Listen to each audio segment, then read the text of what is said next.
And welcome back here at the National Cricket Stadium in St. George's, Grenada. And of course, the Ginger Generals will be coming up against Bailey Blasters in just a few minutes. This morning, we had a bit of a one sided tussle. I don't know if that's the best way to put it, really. Saffron Strikers against Cinnamon Pacers. And let's hope, Rafael, this afternoon's game will be a much better contested one. Yes, I would love to see it, really go down to the wire in terms of really some good batting in particular. One would hope that the batsmen are really going to come into their own as we look at both teams. There are quite some talented players on both teams, and we expect that certainly we get a sort of score that really would make the game competitive.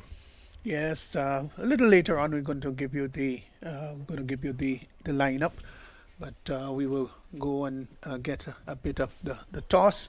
So let's go across and see what happened with the toss. Welcome to the toss here for match 13 in the Dream 11 Spice Style T10 tournament. We're in season 2. At the toss, we have the match referee, Mr. Carl Felix, and our two captains representing the Ginger Generals, the home team for this match, is Roland Cato, and the away captain, Devon Smith. Mr. Match referee, it's over to you.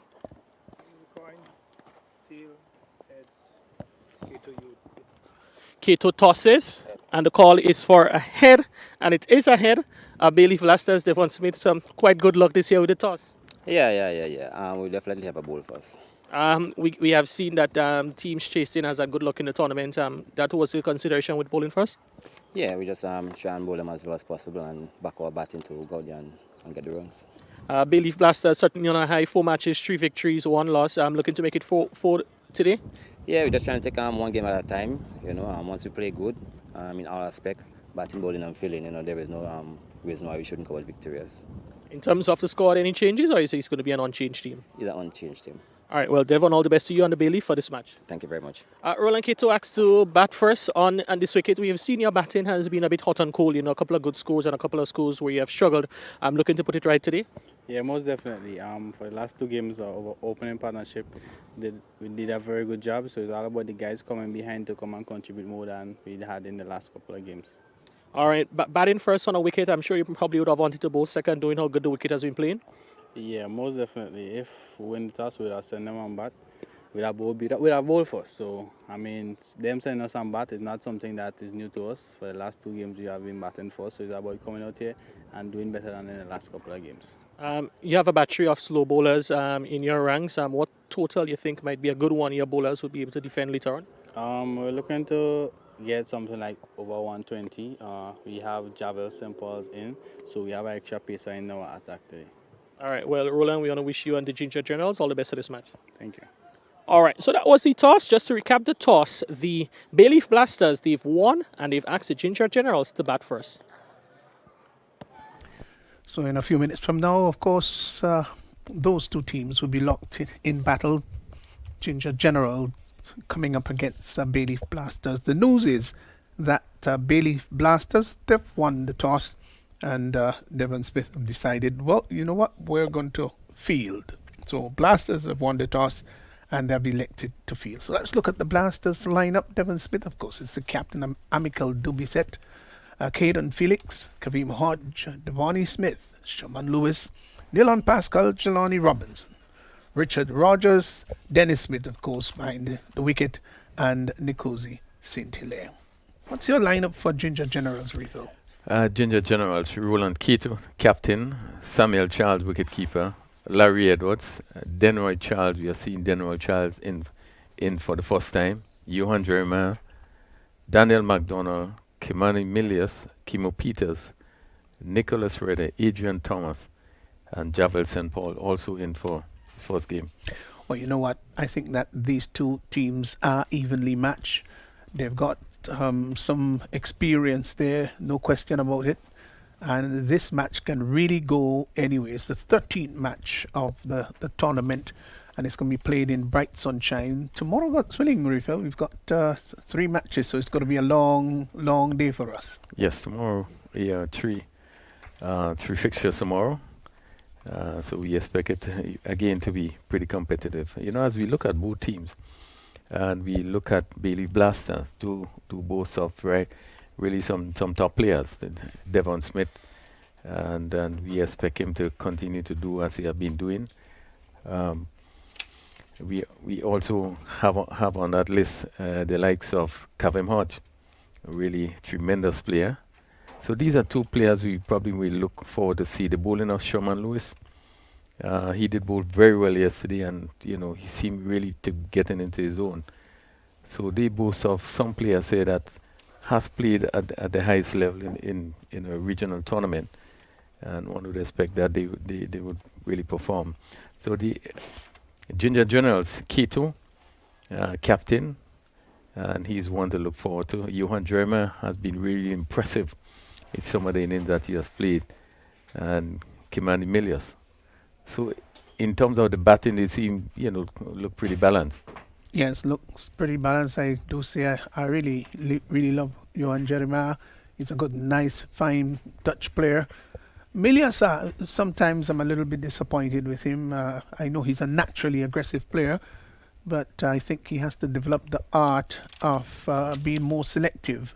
You can't build everything out of the ground or around the ground, and if we can be a little bit more selective, I think that we'll have a much better all-rounded player in Milius. Yeah, I certainly agree with you. Sometimes he gets himself in, but always give the bowlers a chance, in terms of some of his shot making.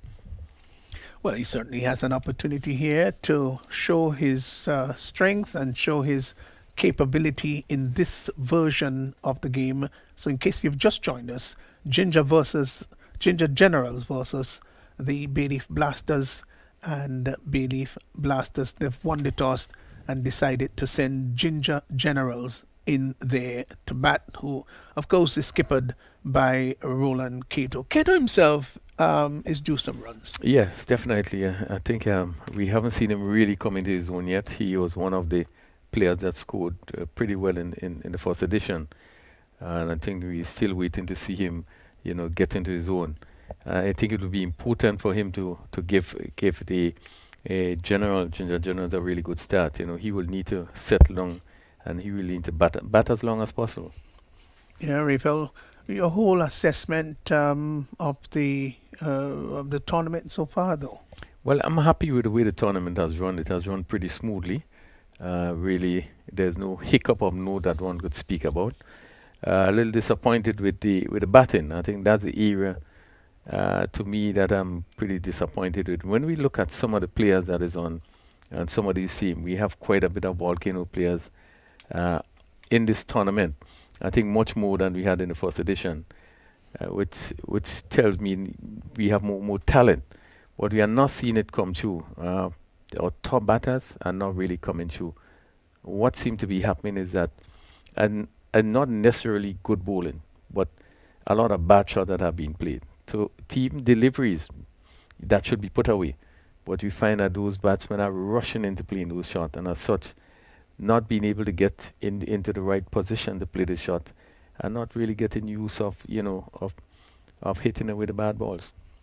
So the umpires are out on the field. In fact, both the team, Bayleaf Blasters, they're out there, and the opening pair for Ginger Generals, they're going out there to battle. We've got umpires Davis and Manwarin out there in the middle. The sun is also there in the middle. Quite beautiful conditions here. No intentions of rain at all. There's some clouds just going across the ground rather lazily, but they're not harsh cumulus clouds, and those clouds don't bring any rain at all. Well, Bayleaf Blasters at the top of the table. They have 6 points from 4 matches. They won 3, lost 1. Ginger Generals, they in 3 matches. They won 2 and lost 1. So I think it's Ginger Generals really would be hoping to pick up a valuable 2 points in this game. I think why Bayleaf Blasters want to stay on top, having 6 points from 4 matches. Yeah, that's very important. The opening pair of Milius and Jeremiah, They are out there in the middle. Two very efficient young players.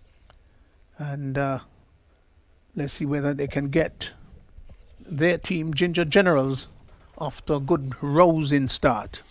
Well, this pair had a stand of 95 in the previous game, and will want to continue to bat on. I think both batsmen they are full of confidence. They have played well. Jeremiah in particular really have been striking the ball really well, and certainly I think he will want to continue in that vein. Well, they're waiting to ensure that the time goes exactly at 2:30. It's just about 2:29 and a half now, so we've got maybe another 30 seconds before the umpire says play.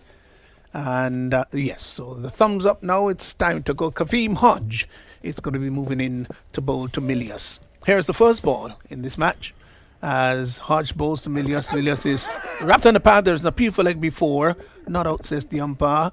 As the ball goes out behind square on the leg side. And they get a single, scampered a single. So off the mark by means of extras, leg by one. So extras have started the ball rolling. Johan Jeremiah now comes in to strike. Johan Jeremiah, son of a headmaster, isn't he? Yes, Yeah. yes, you're right. Presentations, Brothers College.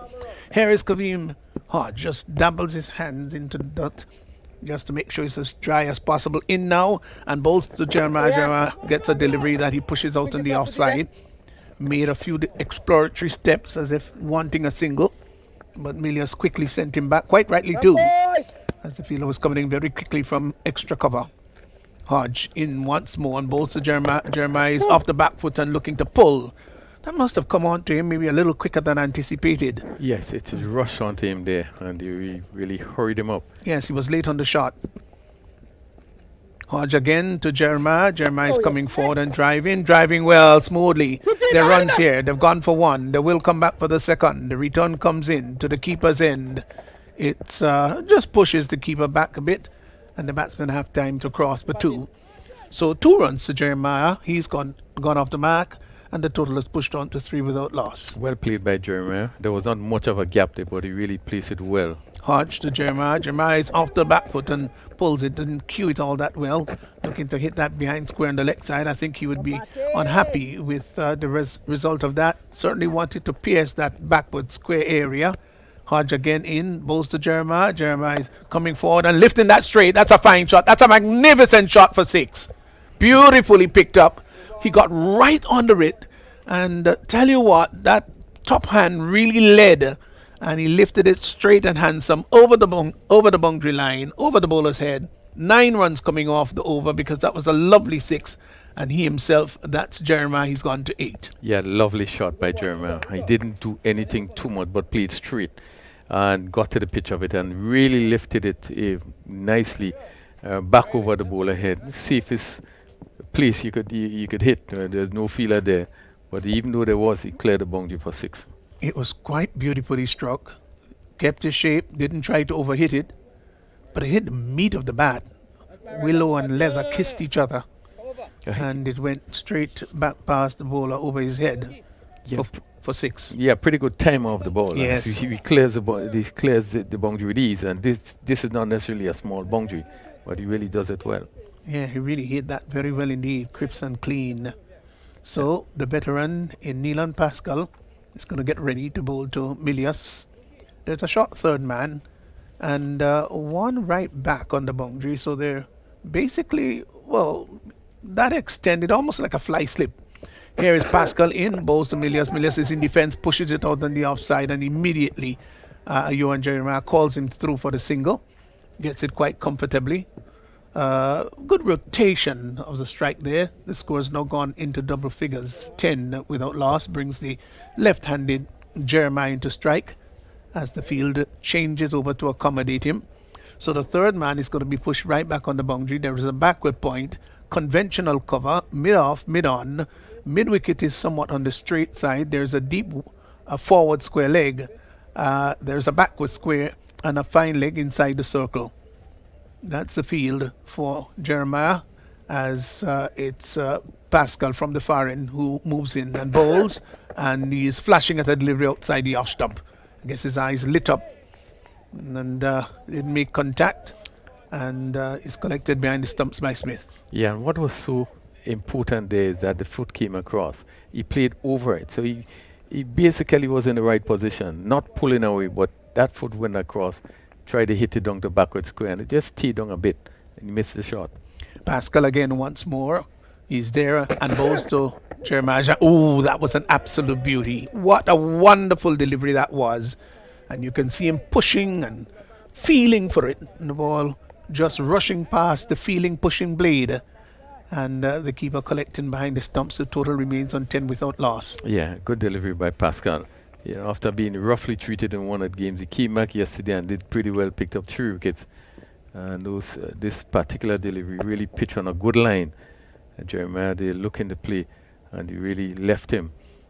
The mid wicket is taken out and put in contrasting directions. It's gone to extra cover. As here is once more Pascal from the far end, the River Road or Cemetery Road end in now, and bowls to Jeremiah. Jeremiah is looking to turn that out on the onside. They're going through for a single. Well, what a crazy stuff outside there. Now, there was an appeal for caught behind. The umpire said not out, and Jeremiah was tearing down the track. He was going down the track for the single. There was no response, absolutely no response on the part of Milius, who didn't seem to be interested at all. Meanwhile, Jeremiah seemed to be stranded, but just managed to get back home as the throw was hurled to his end. It'll be interesting to hope we can get that replay to see what actually happened there. Another good delivery by Pascal. Again, that seemed to be leaving the left hander. Whether or not it probably brushed the pad, but it went through to the keeper. Yeah, there was good pace attached to it too. Jeremiah faces up once more to Pascal. Pascal is getting him to turn it down to fine leg. And there is no run. Got inside the line and turned it neatly. But the fielder is in at the circle and inside the circle, and maybe 10 yards to his left. It would have gone for 4 refill. Yeah. But good top class bowling by Pascal. It really has been a testing over to Jeremiah. Very much. Nice battle here. Keenly contested. Over number 2. Just one delivery remaining in this over. 10 without loss. As Jeremiah scored the bulk of them so far. He's on 8. Looks up and sees that Pascal is just about there now and bowls, and he is turning that out on the onside. The catch is taken, and well, let's see what the umpire said. Well, he calls over, so whether it came off, let's see where it may have come off. What's your thoughts, Rapel? Yeah, I think it came off the tyre, and the pace it went there, I think it really would have come off high up on the tyre. Well, that's interesting. You know, it's not very often you see the ball going that far when it comes off the thigh pad. Well, all is well that ends well. 11 without loss, 2 overs gone, and it was really a fine over there bowled by Nilan Pascal. Yeah, well, I think what could have happened, we're not in a position to see whether he would have hit the gloves and onto the tie, but it looks from our angle that it would have definitely came off the ties. Only thing, it would have to probably hit something and get onto the tie. But Yeah, came off he tie. travelled a lot, really. So here's Kaveem Hodge, who's going to be moving in now to bowl to Johan Jeremiah, who to this delivery is looking to pull that down to the backward square area, and the ball inadvertently goes down to third man. They will come back for the second run. That's all they'll be. Looking to heave that over backward square, and the ball took the outer portion of the bat instead, and inadvertently went down to third man. They got 2. Yeah, it just seemed to a bit ruffled after that Pascal over. Hodge bowls, and he's down the track. He lifts that high and hard. That's a mighty blow. That's a big blow by Jeremiah. Got to the pitch of that, and he lifted it. It was such a sweetly timed shot. You could have seen the confidence exuding from his body after he hit it. Just looked at it with great admiration as it sailed over the boundary line. So that was a wonderful shot by Jeremiah. He's now gone to 16. His 19 without loss. Yeah, tremendous shot. His second 6, and really, you know, he got, as you said, got to the pitch of it, you know, and really hit it from middle of the bat, and it really went over long on for 6. That was beautiful. It was well timed. Such a gorgeous shot that was. Here once more is Hodge in now and bowls to Jeremiah, who is coming forward and driving the ball. Beautiful shot for 4. Now, if you think that the previous one was delightful, and indeed it was, this one was absolutely exquisite. He drove it sweetly to the right of the bowler and the fielder of mid-on, at long on rather, which was rather straight, wasn't able to cut that ball off. Wonderful shot. 2 boundaries in succession. Here's Hodge once more, post to Jeremiah. Jeremiah gets a good delivery, opens the face of the bat, and glides it neatly down to third man. Will get a comfortable single. So, a lovely batting display there by Jeremiah, who's gone very quickly to 21. And the total, he's gone to 21 in only 14 deliveries. The total has gone to 24 without loss, brings the right-handed Milius into strike. Well, it never really looked as though that ball that he hit for 4, that he timed it that well. And it speaks about the timing, the timing that he has in playing his shots. Here's a delivery that Milius turns down to fine leg area. There's going to be a long chase here. It's going to go over the boundary line. That's 4 runs. That was a naughty delivery. It was slanting down the leg side, ill-directed. Came inside the line and turned it neatly down to the fine leg area. 4 runs, so that's 4 more. Milius has gone to 5. This is turning out to be a very, very expensive over so far here. And the total has gone to 28 without loss. Yeah, good over for the Ginger Generals. Here's Hodge once more in and bowls to Milius. Outside the off stump, cuts well, fine shot, 4 more. Airborne, I must admit, but it was between that third man, short third man, and backward point. And it went quickly across the turf, down to the boundary for 4. So Milius comes into action. He takes on Hodge. Very expensive. So his 2 overs have been completed. None for 29 of 2. And Ginger Generals, they are 32 without loss. 32 without loss. 3 overs gone. Yeah, some 21 runs scored in that over. It's not the over that Hodge would be proud about. Yeah, he bowled a couple of short deliveries, which was dealt with. Jeremiah picked him up and hit him one that he gave a bit of air, and then certainly that last ball went over backward point. Milius with ease was able to hit that short ball over backward point for 4. And Mikel Dubisset is going to be taken over from the far end, replacing Nilon Pascal. And they're beginning to motor on now. He's going to bowl to Jeremiah. Here he is, passing the umpire. He's there and bowls. Jeremiah's off the back foot and cuts well over the infield. That's 4. Lovely, really lovely. Oh, he hit that like an old-fashioned Alvin Kalitran in his heyday. Just made a little bit of room out, just a little bit of room. That's right, got across and lifted it nicely over the point area down to the boundary for 4. He's quickly now gone on to 25. The total has gone to 36 without loss. A lovely shot by Jeremiah. Again, his movement towards the ball. It was not necessarily a bad delivery, but he came across and get on top of it and lifted it. Dubisset bowls and Jeremiah hits that. Nobody has moved. Absolutely nobody has moved. He hit that inside out over extra cover. Now this is absolutely gorgeous batting. You can't want it more flamboyant and exciting than that. You know, the old-fashioned shot where nobody moved at all. Everybody looked at it, not with admiration, I dare say, if you are on the field, but we're out here, you just got to admire this lovely stroke play here. He's gone to 31, it's 42 without loss. Yeah, lovely shot. You see the bending of the knees there and trying to get a little close to it and lifted it over that extra cover. And as you said, nobody moved, but looked up at the sky as it cleared the boundary. It's Dubisset again in now, sneaking past the umpire and bowls to Jeremiah. Jeremiah's on the back foot and hits that down to the deep mid-wicket area. They've gone for 1, won't come back for the second. The return comes to the bowler's end, and he got 1. That seemed to have come out to him a little quicker than anticipated.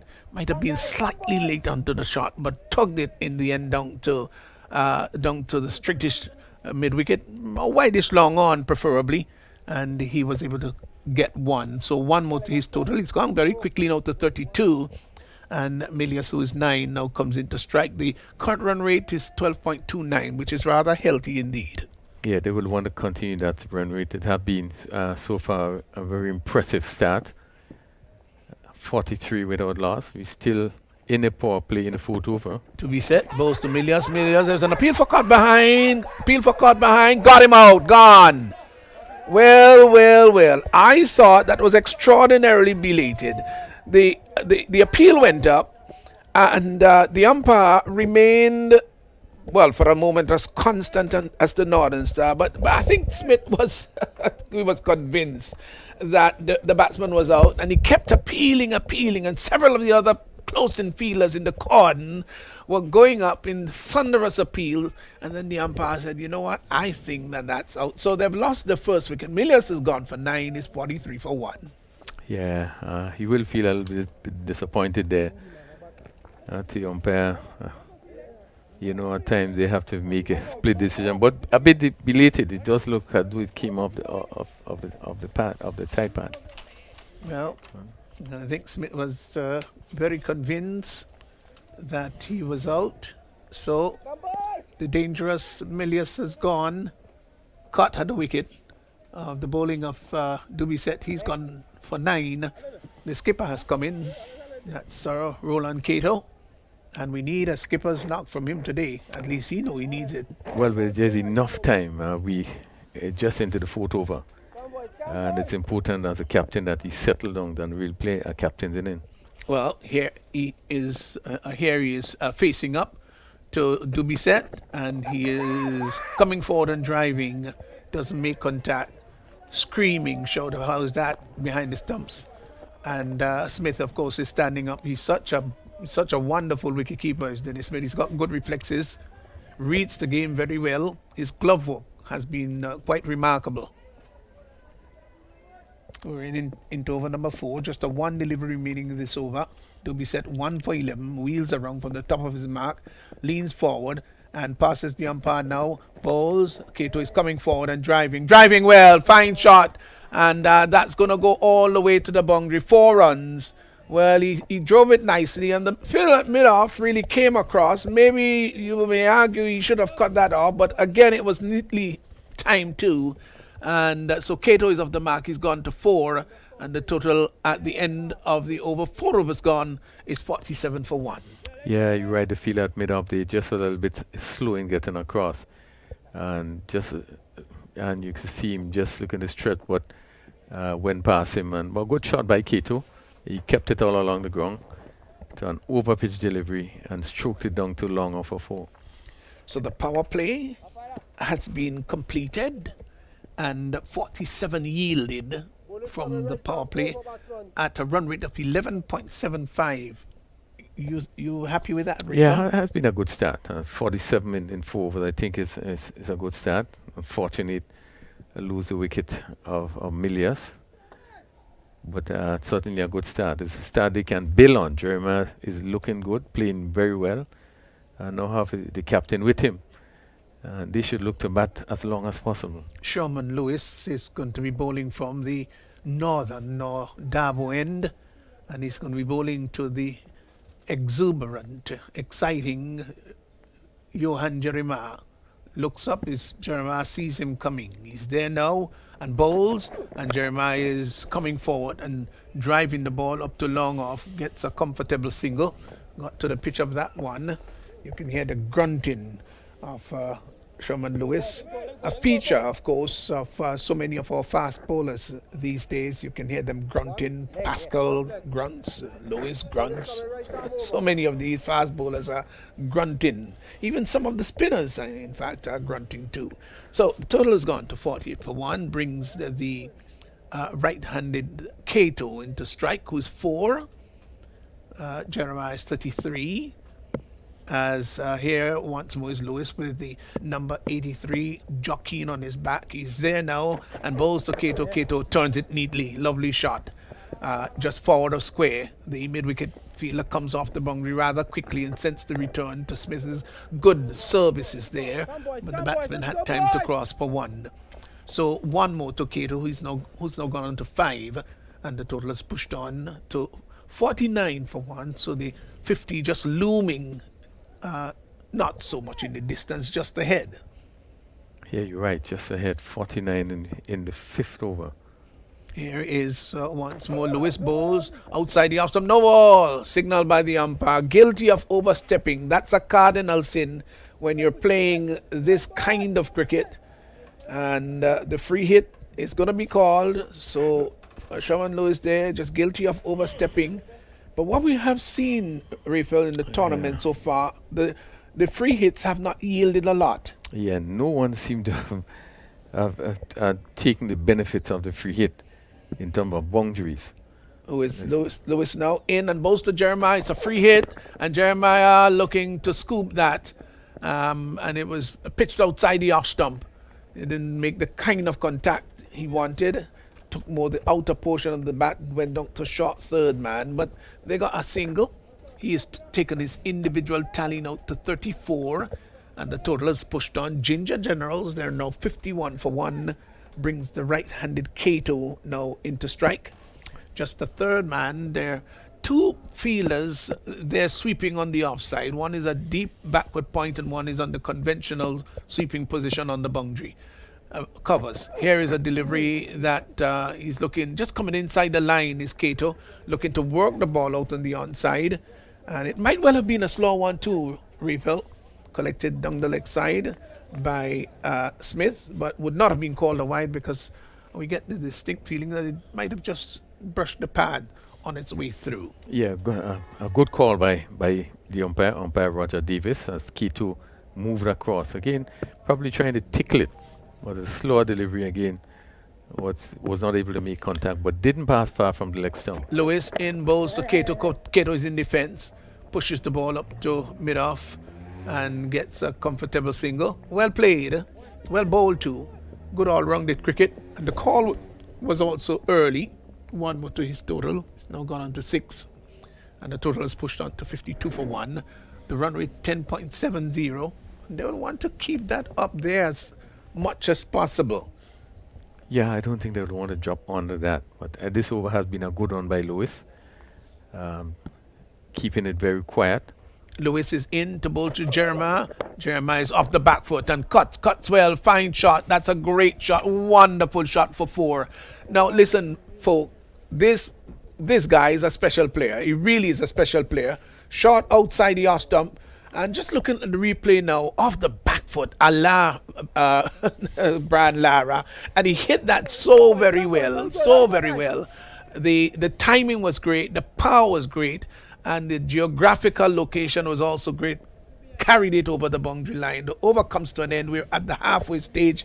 56 for 1, and Jeremiah goes to 38. Yeah, lovely shot. And what was key there is his positioning. He was across, and he picked it up, and it really rushed to the boundary. Again, the timing has been exquisite. You know, positioning yourself, you are able to get that ball. You don't have to look for too much power.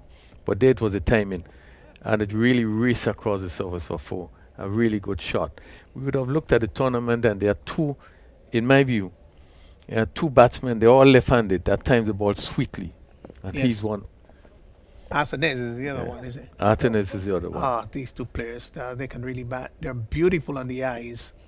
So it's going to be Richard Rogers who's going to be bowling from the far end and moves in now to bowl to Cato. Cato is off the back foot, just pulling away slightly, trying to get room so that he could get power attached to it, but can't pierce the offside field there at the backward point.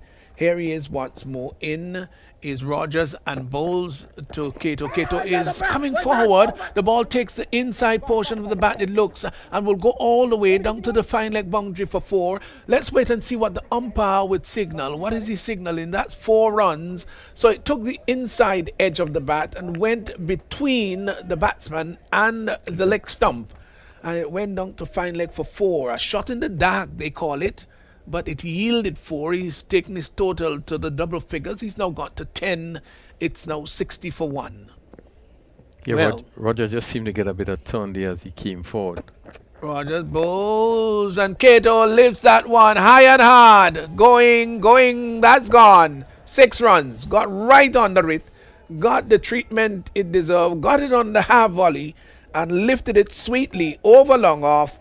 And from the moment it left the bat, you knew it was going to be productive enough to yield 6. He's gone now to 16, is 66 for 1. Yeah, over pitch delivery and key to confidently hit it over long off. The field had long off, just stood up and just look at it go over his head. What a lovely shot that was. Rogers once more in and bolts to Cato. Cato is off the back foot, lifting that down to the long on area. Will the catch be taken? No. That's gone again. It's another 6. Well, this one was shorter in length, flatter in trajectory, rocked onto the back foot. There was a bit of bottom-handedness in it. That's right. And lifted it. And it went down to the long on area. For a moment, you thought that the fielder down there was into action a bit, but it went over him. 6 more. Rogers again in 72 for 1 to bowl to Cato. Cato is coming forward, hitting that down to long off. The catch is going to be taken. No, he's dropped the catch. Oh my golly. And they take 1. Oh, Lewis, he would chide himself. He was the culprit down that long off. Came in, seemed to have it under control, I thought, for a fleeting moment. And then he spilled it. Let's see if we can pick that up. Oh, well, it would have been lovely to see what really happened down there. For a moment, I really thought that he took the catch, and then it went out. Yeah, bad miss by Lewis. I think if you probably going to look at it here, he actually got to the ball and really a bad miss. Come boys. Oh, he was sprawled there and was on his buttocks when the ball got into his hand. Here's Rogers in now and bowls to Jeremiah. Jeremiah gets a good delivery. Could do no more than push it along the track for the bowler to pick up on his follow through. So that completes the over. It's been a rather expensive one. 17 runs coming off that over. 73 for 1. And the Ginger Generals, like military generals, they're marching on. Yeah, a good start. Been a good over. 17 runs on that first over. Final delivery, and it's good to see we got 17 in the over, and Jeremiah didn't try anything trying to put away that ball, which was a good delivery. Came forward and just push it in front of him. But at 73 for 1 in 6 overs, really, I think is a good start by the Ginger Generals. Very good start indeed. And Dubiset, who's had a rather expensive over, 1 for 15 of his first, has been called back to the office to see what he can do, what level of productivity he can get from this over that he has to bowl. Moves in now in bright sunshine. He's there and bowls to Cato. Cato is lifting that. Oh, that's ginormous. That's a huge hit. It went into the stratosphere and gravity prevailed, pulled it down in the end. But that's 6 runs. What a glorious shot that. He has gone on to 23. That was a big hit. It went so high. I think even our cameramen may have had quite a challenge to really to cover it. No, this is not quite there yet in the picture because it was hit so high. 6 runs to Cato, who's gone to 29. I think this is the biggest 6 that probably have been hit in the tournament this year. Here he is once more. Is to be set in and bowls to Cato. Cato is lifting that again. Oh, that's another one. That's another one that's gone. Almost the same kind of leverage, but it was maybe just slightly flatter, but with the same result. 6 more. He is really traveling on. Now, this is murder. It really is figurative murder outside here, as the Generals are hitting and really massacring this bowling attack here. What a display of batting. He's quickly now gone to 35, almost drawing level there with Johan Jeremiah, and it's 85 for 1. Yeah, and it's 35 from 12 deliveries. Good positive hitting, getting into position and really hitting well. Do be set to Cato, outside the arse stump, off the back foot, looking to cut. No ball signaled by the umpire. And the reason for that is not because he overstepped. It's because he went outside the actual pitch. So it would be called a no ball. The issue is that it must be pitched on the pitch inside that guided white line. And it was outside. And it was a good take by Smith standing up. It's going to be a free hit though. Dubiset will move in to bowl to Kato, and Kato is off the back foot, hitting that in the air. Oh, that's the third six in the over so far. Oh, that's a mighty blow outside the off stump, rocked on the back foot, and he lifted it in a very clean and handsome manner, imperiously. There was a regal demeanor about that shot over the extra cover area. That's gone for another six. He's now gone quickly to 41. It's 92 for 1. And we have seen for the first time a free hit. The advantage has been taken off the free hit, and that was hit over extra cover.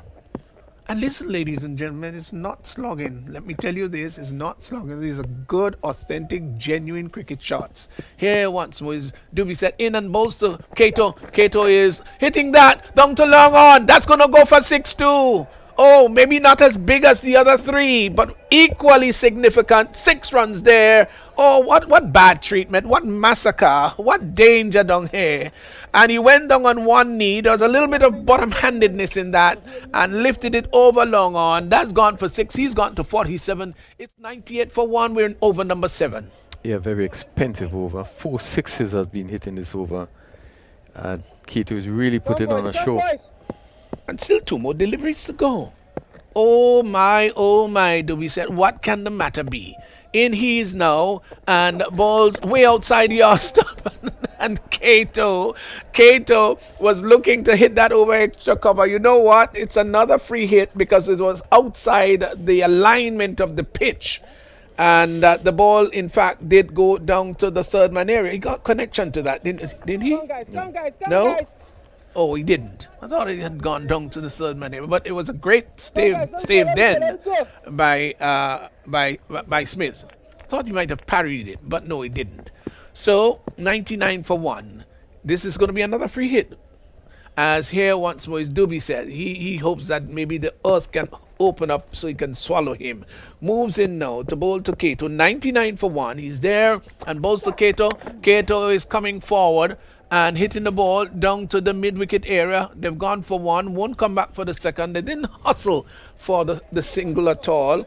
So that completes, no, it doesn't complete the overs yet. Still 1 to go, that's right. The 100 has been posted, and in quick time, and we're just in over number 7. So this is turning out to be a big total here by the Ginger Generals.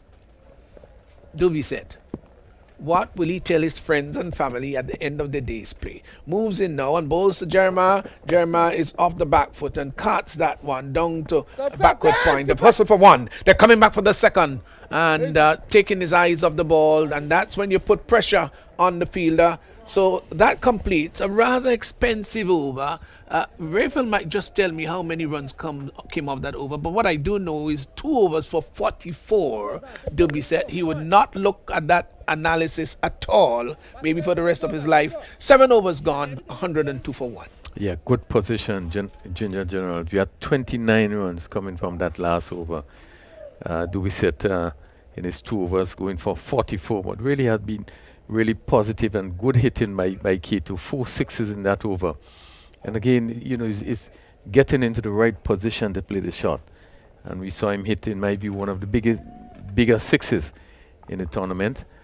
Certainly really would have turned on the pressure on Bailey Blasters. 29 of that previous over. Well. What drama. It was absolute carnage. Belligerence. So he races to 48 from 17 deliveries. Yeah, so he should be getting his 100 shortly. What a brutal display of batting. Well, brutal is one word, and you could also say what a marvelous display of batting. Here is Lewis from the far end bowls outside the off stump. No ball signaled by the umpire. Overstepping. Oh, Sherman, Lewis, why? I'm sure that the Generals fans, the Ginger Generals, are wondering and saying that you can't do that. You've already been beaten so badly. The total reflecting 103 for 1. You can't be overstepping now. Turns around. That was a capital felony. From the top of his mark in bright sunshine, makes a beautiful approach to the wicket. He's there now. Oh, he doesn't bowl. Maybe not quite comfortable with his approach, and they tell you that if you're not very comfortable with your approach, the best thing to do is abort it and go right back. And quite sensibly too, he's done the correct thing. Goes right back as Kato, who is in blistering form. What a wonderful knock this has been. He's there now, settles over his bat, taps away at the crease, lifts the bat now. Here's Lewis in and bowls to Cato. Cato is off the back foot and hits that ball down to the backward point area. That's four.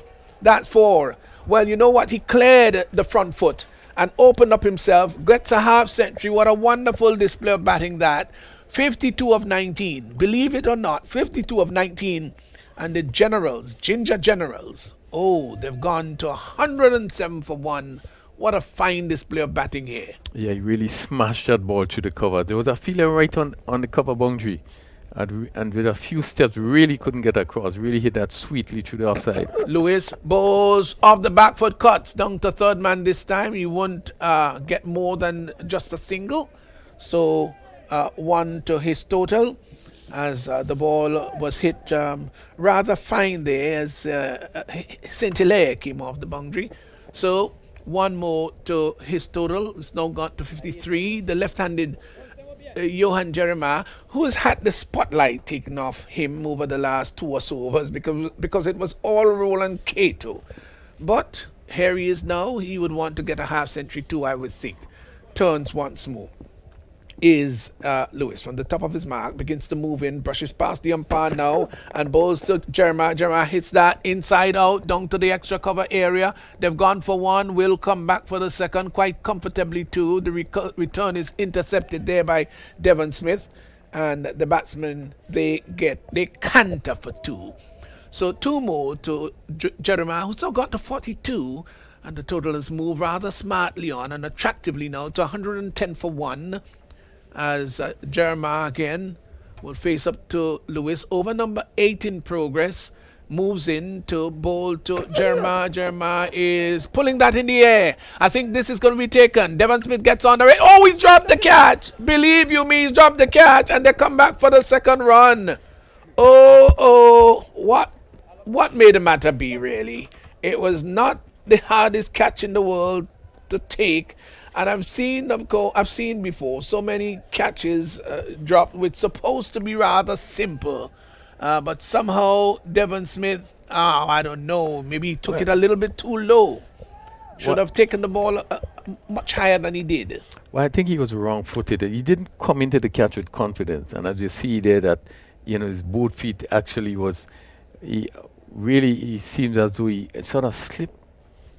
But really wasn't in the right position to take the catch. It was airborne long enough for him to get to catch it higher up to the chest area.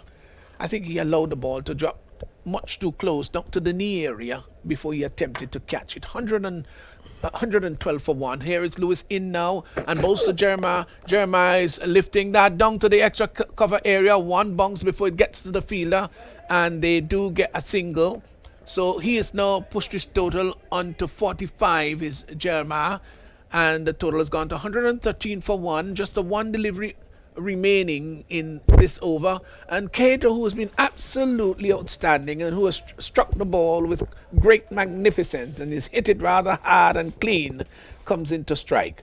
Yeah, Lewis will be quite a bit disappointed having dropped that catch. Now he's going to look to get some revenge, bowling to Cato. He bowls, and Cato looking to turn that out on the onside. It was a little bit cheeky, I dare say.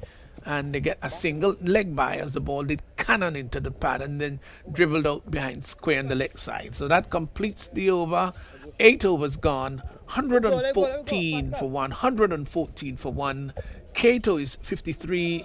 Jeremiah is 45. The partnership so far has yielded 71 run, and the run rate very high, 14.25. Yeah, they certainly want to continue. 114 for 1 and 8 overs. Really is in a good position. And with 2 overs to go, I still think they probably would be trying to get at least another 30 runs in those 2 overs, which really would put them having scored maybe the biggest total in an inning. I think the mood both batsmen are in now, the way they are striking the ball, anything can happen in the next 2 overs. Yeah, you're right. What a bowling display, what a batting display rather, as Rafael Crony has given way to John Eugene, who's been at the back part of the commentary booth looking at the carnage taking place outside there.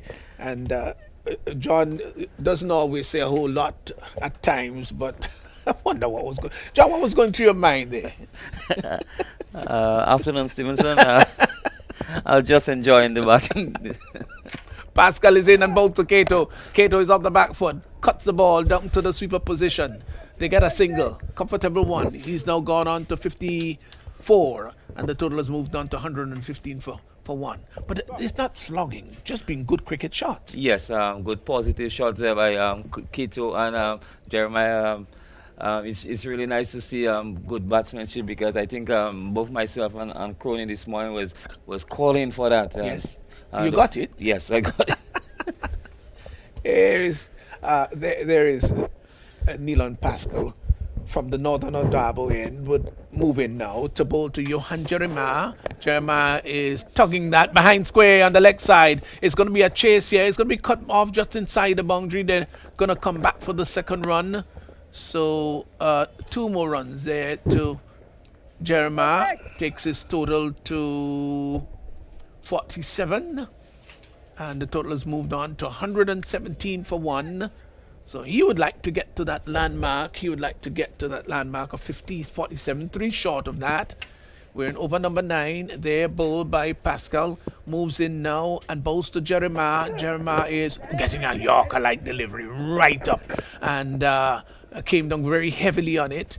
They go through for a single. Good work there by Pascal, who came forward. He didn't have the time to really bend down and try to underarm the ball, but use his football skill or lack of it thereof, whatever the case is.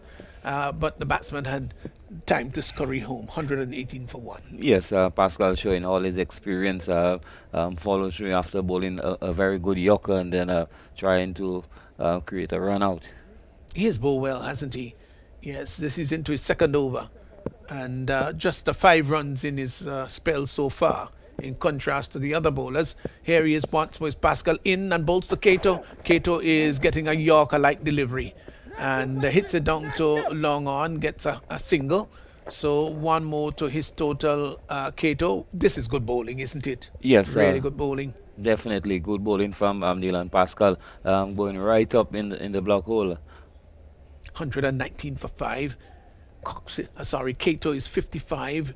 Jeremiah is 48, just 2 short of a landmark, as Neelan Pascal, with all his experience in the world, the old veteran, moves in there now and bowls to Jeremiah. Jeremiah looking to get inside and scoop that down to fine leg. This is the 3rd time he has essayed that shot, but it didn't bring any success story for him. Yes. And Smith collecting behind the stumps. Yes, definitely. He has been successful hitting the ball straight and hitting the ball through the covers and down the ground, and he looking to lap this time and unsuccessful.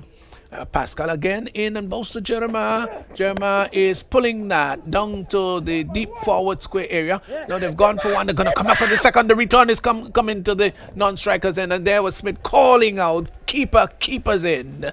But he threw it at the non-strikers end, and the batsman saw the opportunity to scamper for the second. So the 50 has been posted for Jeremiah. He's exactly 50. What a wonderful innings this has been.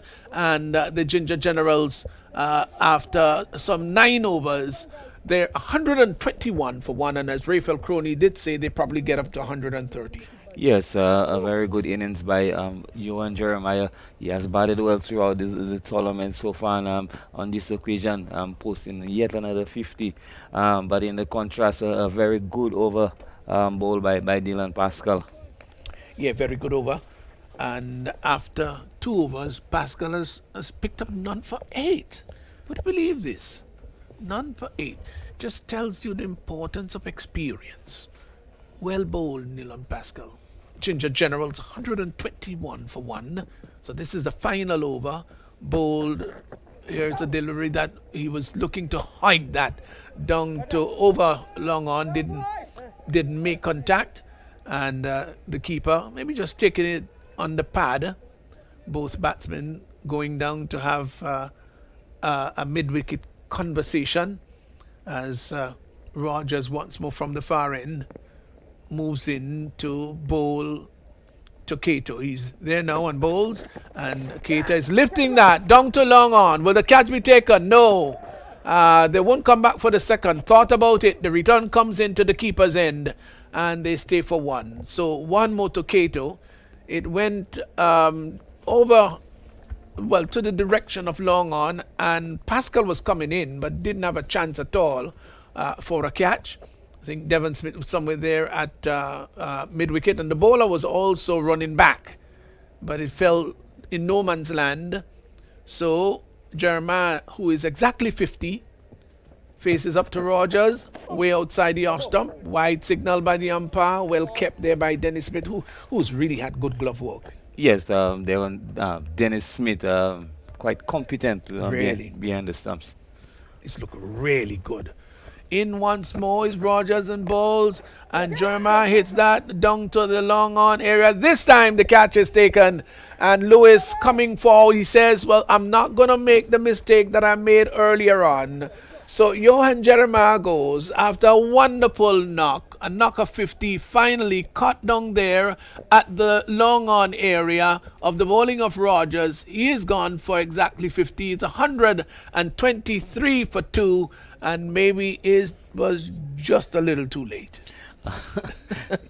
I think very good innings there by Johan Jeremiah, showing his class and his touch, and he really played well.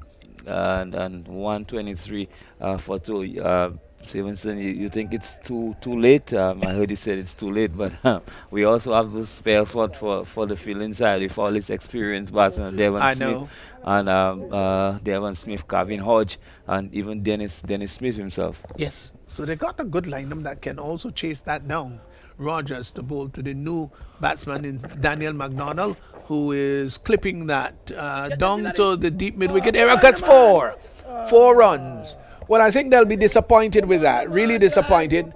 Clipped it down to mid-wicket, and I don't think the fielder really made the kind of effort that they really anticipated. But 4 runs resulted anyway, and so he is now gone on to. Oh, was that Cato? Yeah, it was Cato, wasn't it? Yeah, the batsman did cross while the ball was airborne. So that's right, Cato. So here once more is Rogers. He's got 2 legal deliveries remaining. In now and would bowl to Cato. Cato is looking to hit that inside out. It goes down to extra cover. Will the catch be taken? Dropped. Again, another dismal miss. They come back for the second run. In fact, goes over the boundary line. 4. Whoa, that cannot be a happy team outside there at all. It was hit. It went high in the air. It looked as though, well, he had sufficient time to get across, and in the end, didn't really turn it into a catch. So this is the final delivery coming up. He is there and bowls on the leg side. Wide signal by the umpire. So 1 more to the total. It's now gone on to 132 for 3. As Rogers once more moves in to bowl to Cato, who's 64, and Cato is coming forward. Drives the ball down to long on. They've hustled for 1. Are they going to come back for the second? They're coming. They get it. The bowler did not really, Rogers didn't really grasp the ball. The throw was not the best in the world either. So they got 2, and Rogers seemed to be very upset with himself and maybe upset with the overall performance of his team. But they got to the 130 mark that we predicted they may have gotten to. 134 for 2, 134 for 2. Cato 66, not out. Donald McDonald, not out, no score. The current run rate, or the run rate for the innings, 13.40, and to tell you the truth, that's a marvelous such a marvelous display of batting, and I'm sure that the Bailey Blasters will go in there and they would probably be chiding themselves for a poor fielding and bowling display. Yes, I agree with you, Stevenson. The Bailiff Blasters being one of the front runners in this tournament, and certainly their fielding in particular let them down. We see a number of opportunities being spilled, and once you drop catches in this format, and especially players like Kato and you and Jeremiah, they're going to punish you, and that's exactly what happened out there. And the Bailiff Blasters, they have the work on their hands cut out now. Yeah, really work on the hand cut out. So Milias was caught Dennis Smith of the bowling of Dewey set for 9. Johan Jeremiah caught Sherman Lewis of the bowling of Rogers for 50. Roland Cox not out. Cato rather. Did I say Roland Cox? I'm sure that You said Roland Cox. I did say that, right? I wonder if Roland is listening somewhere there in St. Lucia. So, not out 66 of 28 balls, spent 32 minutes at the crease, 5 fours and 6 sixes in that blistering, scorching innings of 66. Let's look at the analysis there of Jeremiah: 31 balls, 3 fours and 3 sixes. So Daniel McDonald was not out, no score. Ginger Generals 134 for 2, 134 for 2. The run rate 13.43. Now let's look at the bowling analysis. Before that, let's look at the extras. Extras 9, 3 leg byes, 2 wides, 4 no balls, and the bowling.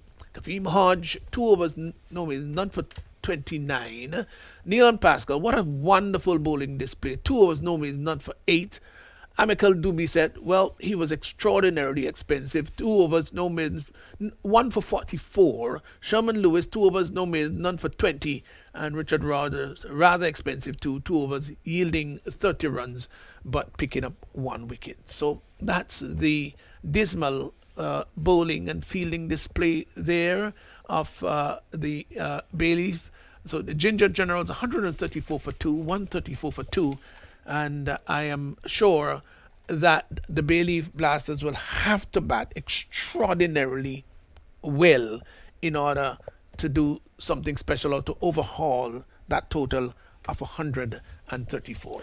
Yes, Stevenson, a challenge, a very challenging total here, set by the Ginger Generals, 134 runs to get from 10 overs. Certainly, the work has to be cut out for the Bailiff Blasters. I don't think it's beyond them, but it will take some doing. Yes, we've got innings break, and as usual, we have our usual interview. I think, Shireen, if you're ready for us, you go right ahead there. Okay, good afternoon, everyone. We're here with Dubisset of the Bailiff Blasters. Now, Dubisset, you guys just bowled and fielded this first innings. Tell us a little bit about your game plan going into today's match. Well, when today to execute, it didn't go to plan. We were saying anything within the range of 70 to 80 runs. We could have back ourselves and chase it down with the bowling attack that we had, but unfortunately, it didn't work out that the way we thought it would have going to field first. Okay, and as you mentioned, that unfortunately didn't work out. In the game this morning, we saw a heavy fast bowling attack, and you guys opted to go with spin. Was that by design? No, it was not. We just play at the conditions. We just use the strengths we have. Pascal at the front and Kavim as well, who has been doing very well for us. But nevertheless, we have to say hats off to Kato. He put a brilliant innings, and he just set us back. Okay, and you have to make 135 runs to win. Are you prepared to do that? Well, of course, we have to back ourselves. Runs on the board is always runs on the board, and we have capable batsmen. We have the likes of Devon Smith, Sentile, we have Hodge. All the batsmen have to chip into the wicket. We have to chase it. The runs are already on the board. We have to go out there and play positive and see how close we could get to it and cross the line. Okay, well, I'm expecting some very good cricket. All the best in your chase. Yeah, thank you very much. So, Amical Dubisset. Now we have with us captain of the Ginger Generals, Roland Cato. Roland, you guys just put on a spectacular display of cricket, posting a total of 134. What was the plan going into today's match? After losing the toss and them sending us to bat, we was looking at a target of 120 plus. I think that the openers did a wonderful job for us once more. It's 40 something, adding 3 point something over. So me going into bat in that position, no worries. It was no worries. And we noticed that the innings was decorated with a flurry of boundaries. How would you assess the playing position, the playing conditions, and how that assisted in making all these boundaries? I think that the wicket is a pretty good wicket. And as I said, the start we got, we just had to go hard from there. And it just happened that today was the day and it worked out decently so far. And now what can we expect from your bowling in order to defend the 134 run? We as a bowling unit, we just had to go there and be disciplined, bowl to our plans, stick to our plans, and at the end of the day, let the result take care of itself. Okay, thank you very much and all the best in your chase. All right, no problem. Today was the day, and it worked out decently. And that's how Roland Cato put it, and quite rightly too. It was the day. It worked out decently. It worked out decently in the batting.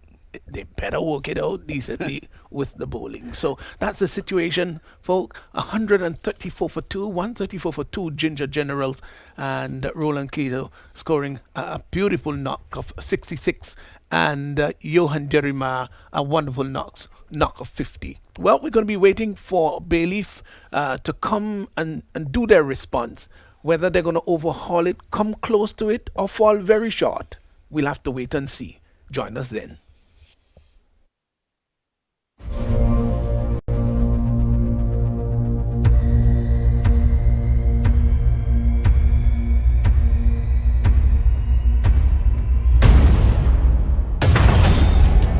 The biggest and safest summer festival in the region, August 8th and 9th. Let's go to Grenada for Spice Mass. Call your booking agents and get your tickets today.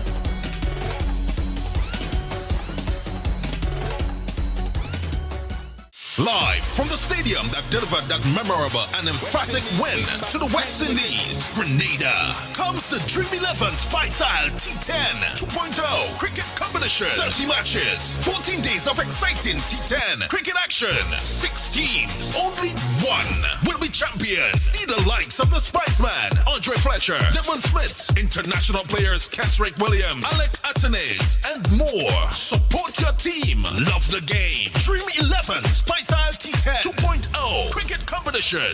April 5th to the 18th. Grenada National Stadium. Pure Spice of the Caribbean.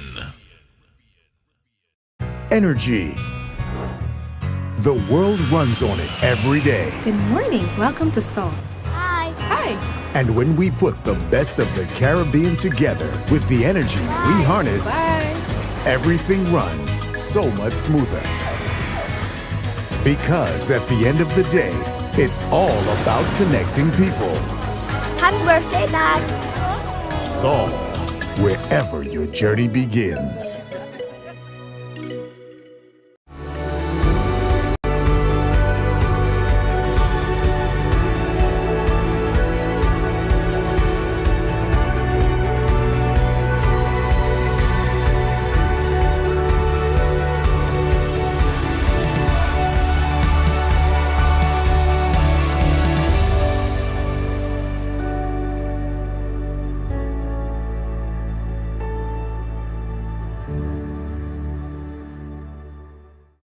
Imagine having the home of your dreams. Imagine investing in that piece of property you can call your own. Imagine finally doing that home improvement project you've always been thinking about. It's time to stop imagining and start doing. Let the GUT Credit Union help you take the first step with fantastic rates, affordable repayments, and reduced legal fees. Make the move. Get better terms on your mortgage. Use your home equity to make those dreams a reality. Act now. There's really no place like home. GUT Credit Union. It's where you belong.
Have you ever seen a jab cooking oil down and Tanya log in the same pot?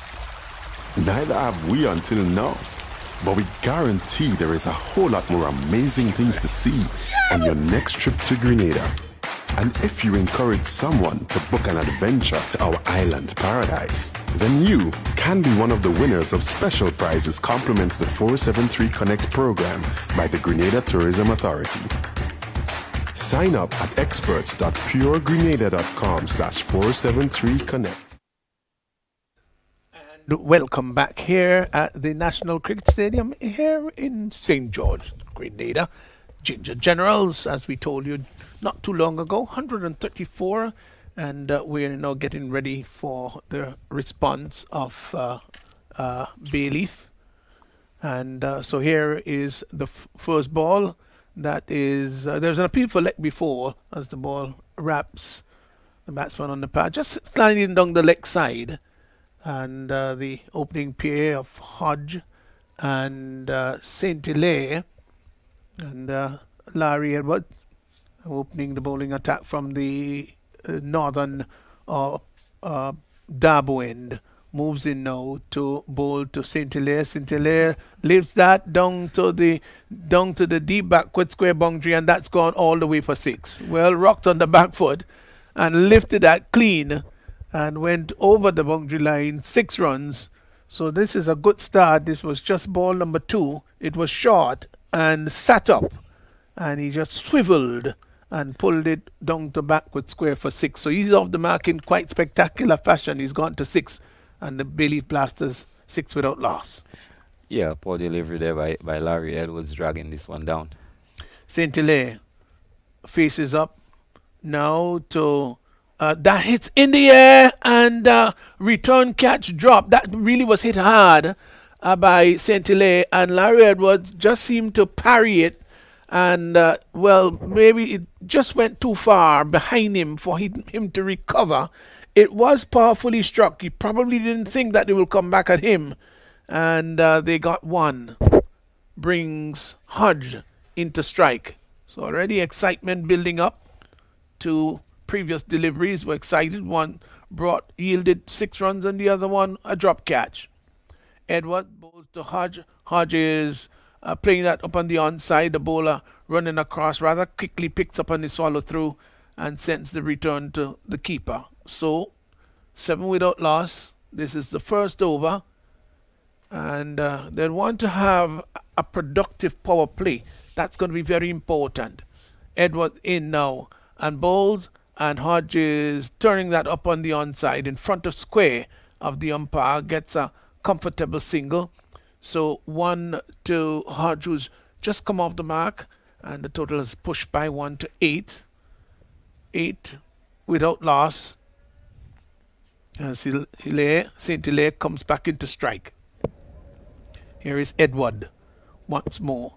Left arm orthodox, wrong the wicket, and bowls, and he is off the back foot. That St. Hilaire tucks the ball down to long on, gets a comfortable single. So that completes the first over, and at the end of the first over, Bayleaf Blasters, they're 9 without loss. 9 without loss. They still require 126 of 54. Yeah, steady over there by Larry Edwards, despite St. Hilaire hitting him over mid-wicket for 6. Just conceding 9 runs in the first over. Yes, so 9 runs in the first over. Nicholas Redhead will be picking it up from the far end. He does like to bowl from the far end. He's got a lovely approach. I always think that he looks like Alan Donald from South Africa, the great fast bowler, who said that the person who he found to be most technical was Sachin Tendulkar. Here he comes in now to bowl to St. Hilaire. St. Hilaire is driving over the top, inside out, fine shot. That's gone for 4. Oh, that was a wonderful shot. It was pitched up, and he presumptuously opened the face of the bat and hit it over the infield, and it went down to the boundary for 4. Yes, a lovely shot done by St. Hilaire. I like the approach of St. Hilaire. Is one way. It's just one way. It's just going after the bowling. Yeah, it's there to hit it, he says. 13 without loss. Yeah, once more is Redhead. Well, he sort of started and aborted his approach, would go back and turns, begins to move in lovely sunshine.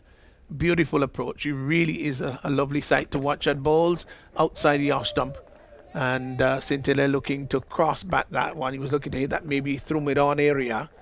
Might have been advised to try to uppercut that one maybe, or hit it square of the wicket on the offside. But he wanted to tug it from outside the off stump through the onside. Beaten by pace and bunks. Bailey Blaster 13 without loss. As Redhead goes back on the top of his mark, there is a third man, backward point, cover, extra cover in the mid-off as Redhead is in now and bowls, and St. Hilaire is off the back foot, hits that, inside out, that's going to go all the way, does it? In fact, yes, 6, over the boundary line. Well, he went under it, didn't try to keep it down at all.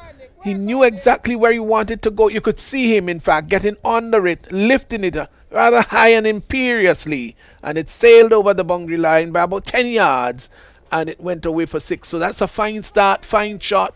He's quickly gone to 18. It's 19 without loss. Oh yes, a lovely shot by St. Hilaire. Redhead presenting whiff and St. Hilaire accepting and hitting that one way over the backward point region for a magnificent 6. Yes, nobody seemed to be keen about going after it because it was going to be 4 anyway. The third man is pulled up inside the circle, and there is now a deep mid-wicket push right back. As here once more is Redhead in now and bowls to St. Hilaire, who is driving that in the air, caught at mid-off.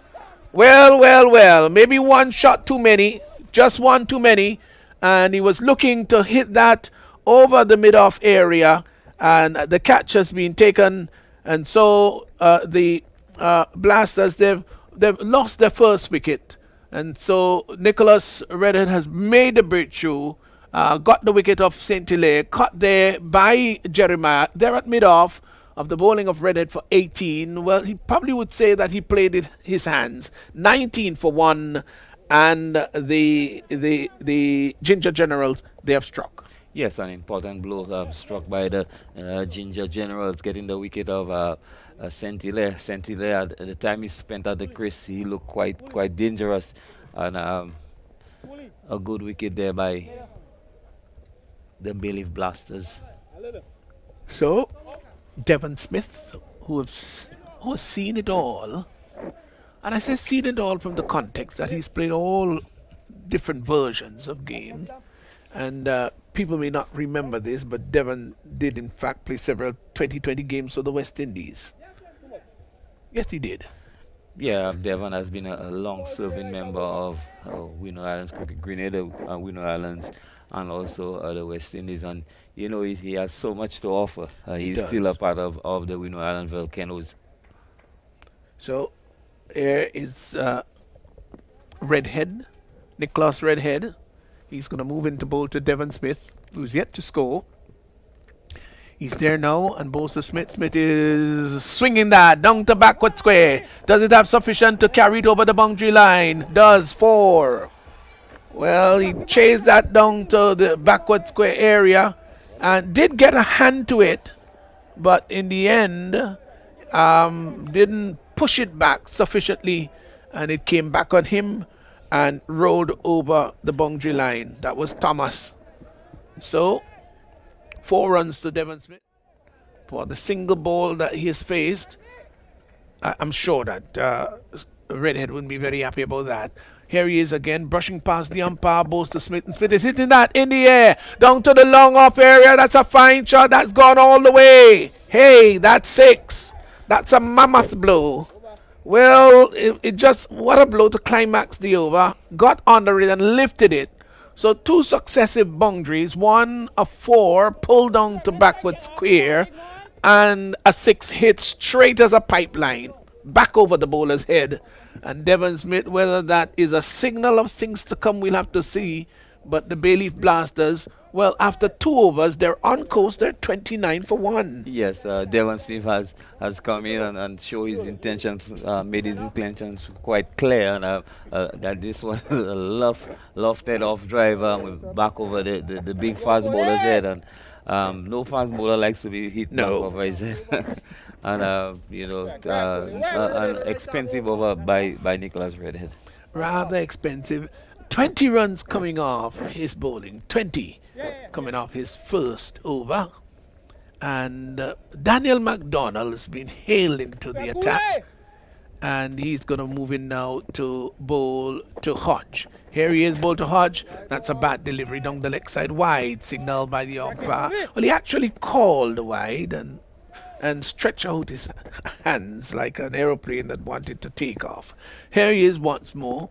McDonald, that's down the leg side again. Another wide ball. Not good bowling here. This is not very good bowling. I'm sure that Cato wouldn't be happy about that at all. Total has moved on by 1 to 31. As here is again a delivery that is pushing him onto the back foot. They've hustled for 1. Won't come back for the second. The return comes in to the keeper. They get a single. So just 1 legal delivery gone in this over so far, but 3 runs there because there have been a couple of wides. Brings the left-handed Devon Smith into strike. He has had 2 boundaries, just the 2 deliveries he has faced, 32 for 1.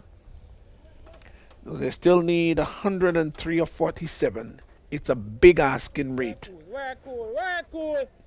And here once more is McDonald. He's going to go around the wicket. Moves in now. And he is coming around the wicket now to bowl to Devon Smith.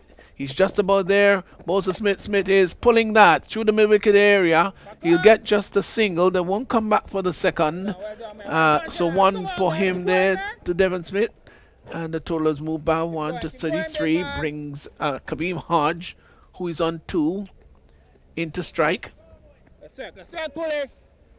Here he is once more. McDonald in and bowls to Hodge. Hodge is going onto the back foot. Pulls that down to the mid-wicket area. They've gone for 1. Will come back for the second. The return comes in. Devon Smith is fast enough, beats it. And they get 2. So 2 more to Hodge. It's gone to 4. 35 for 1. Over number 3 in progress. The run rate is 14. McDonald bowls down the leg side and he heaves that over the deep backward square. That's gone a long way. Now that was a bad delivery. It was poor, really poor indeed. And it was a rank long hop, ill-directed, and he just lifted it over the deep backward square area. So Kareem Hodge hits a big boundary. He's gone to double figures. He's gone to 10. And Bayleaf Blasters, they're really careening after that one. They're 41 for 1. Yes, poor delivery there by the bowler McDonald. Kareem Hodge accepting the gift really and just helping himself to 6 runs. The Ginger Generals, Stevenson, really not helping the cause. The run rate is way over the required run rate. Yeah, 15.28. Here he is once more. Is McDonald bowls to Hodge, and Hodge is down on his knees, and he lifted that. Oh, that's a glorious hit. That's a wonderful 6. From the moment it left the bat, there was 6 written all over it, and he knew it. Devon Smith knew it. The umpires knew it, and also the fielders knew it, and we, the commentators, knew it. 6 runs, a marvelous blow. He is quickly pushed on to 16. It's now 47 for 1. Yeah, that was 6 from the minute it left the bat, and that went like about 10 rows back on the stance. A massive hit by Kareem Hodge. Well, here is McDonald. Sneaks past the umpire, bowls to Hodge. Hodge is lifting that again. Oh, that's gone. That's gone. That's another 6. Humongous. Gigantic. Huge. Quite extraordinary hitting here by Kareem Hodge. He's gone to 22. Another big blow. And believe it or not, it's 53 for 1. 53 for 1. And the 3rd over has just been completed. The run rate is 17.67. Well, Kareem Hodge was just saying, if you didn't like the first one, I hope you like this one. This one went the similar direction. Brilliant batting by Kevin Hodge and bringing up the 50 in just 3 overs. Stevenson, good going here by the Bailiff Blasters. Well, they're really blasting the way to this. And if somebody cannot come and just put the brakes on, the accelerator, because the pedal has been pushed very deep and hard now, and they're motoring along at breakneck speed. 53 for 1, just 3 overs gone. Well, well, well. Who would have thought that this was the kind of response that Bailiff Blasters would make when considering that there were carnage all over the ground by Johan Jeremiah and Cato. Now is their time, and they're making hay while the sun shines. Yes, lovely, beautiful batting, and what a place to be this Sunday afternoon, Stevenson, watching this display of batting by both sides. Yeah, we had a lovely day at church this morning. It really was lovely, I must say, John. And then to come and have something as lovely like this, well, it made my Sunday, at least so far. Yeah. They require 82 of 42. Devon Smith is 11 of 3, and he'll be taking strike. I think they will all be wondering, well, who should we give the ball next? I tell you who they've decided to give it to. Javel St. Paul has been given the ball, and maybe he's saying, oh, I wish it were not me. I don't think anybody wants it now. What a game of cricket this. We've lost the sunshine just temporarily, and St. Paul comes in now to bowl to Smith. He's there and bowls, and Smith is wrapped on the pad. There is a peel for like before. The ball goes out on the offside, and there is no run. Not any great enthusiastic appeal, more optimistic than anything else. So it's 53 for 1. Devon Smith is on 11. Hodge is 22. So this partnership has yielded 34. The run rate 16.74. The required run rate is only 12. As here St. Paul in now and bowls to Devon Smith. Devon Smith turns it neatly down to backward square. There's a call for 2, and they in fact would get 2. The return is going to come back. They're coming for the third run. They've got to hurry, and the return comes in. Ooh, and they get 3. Thomas was going down there. I think he just had a little bit of slip and slide. So they got 3. What looked to be 2 turned into 3. Yes, the fielder is Thomas making heavy work of this delivery, and the ball keep running away from him, and the batsman taking this opportunity and running three runs. Yes, he looked rather awkward there, going after the ball, and then just started slipping a little bit more like a cow on ice. So 56 for 1. As Hodge. 22 here once more is St. Paul in now, and both to Hodge. Hodge is getting a delivery outside the off stump, and I think he wanted to cart that through the offside. The ball took the on the edge and went back to the bowler, who picked up on his follow through. That's a dot ball. It's a rather uncharacteristic ball in the inning so far, because they've been scoring virtually on everything. So it's almost like an anti-climax. That 56 for 1. As Kareem Hodge, who's 22, looks up and sees that St. Paul's is coming in. Bowls, and Hodge lifts that down to the long off area. Will get a single, and the return comes in rather quickly. So just a one run. So far, St. Paul has bowled a pretty good over. None for 4. 4 legal deliveries have already been bowled. The left-handed Devon Smith comes into strike. The run rate 15.55. They'll want to keep that up there for as long as possible. St. Paul once more brings in the sweeper position to cover. Leans forward, straightens his approach. Now he's there and bowls to Smith. Smith is lifting that, drive that, nice shot, fine shot, 4 runs. Oh, that was lovely. There is a feeler at mid-off, which was a little bit on the deep side, but he hit it very well between that feeler and the ball on his follow-through, and it went quickly down to the boundary for 4. And so Devon Smith pushes on to 18. It's 61 for 1. Yes, this delivery is right in the slot, and Devon Smith making no mistake, hitting it back past the bowler for 4. You're right. He didn't lose his shape at all. Here it's St. Paul now bowls to Smith, and Smith is tugging that out to the long on area. Was that a catch? No, it wasn't. Okay. I thought for a fleeting moment it may have carried, but he got a single. That's Devon Smith, who's gone to 19. And Hodge, who's 23, comes into strike at the end of the over. So 4 overs gone, 62 for 1. That's the end of the power play that yielded 62 with a run rate of 15.50.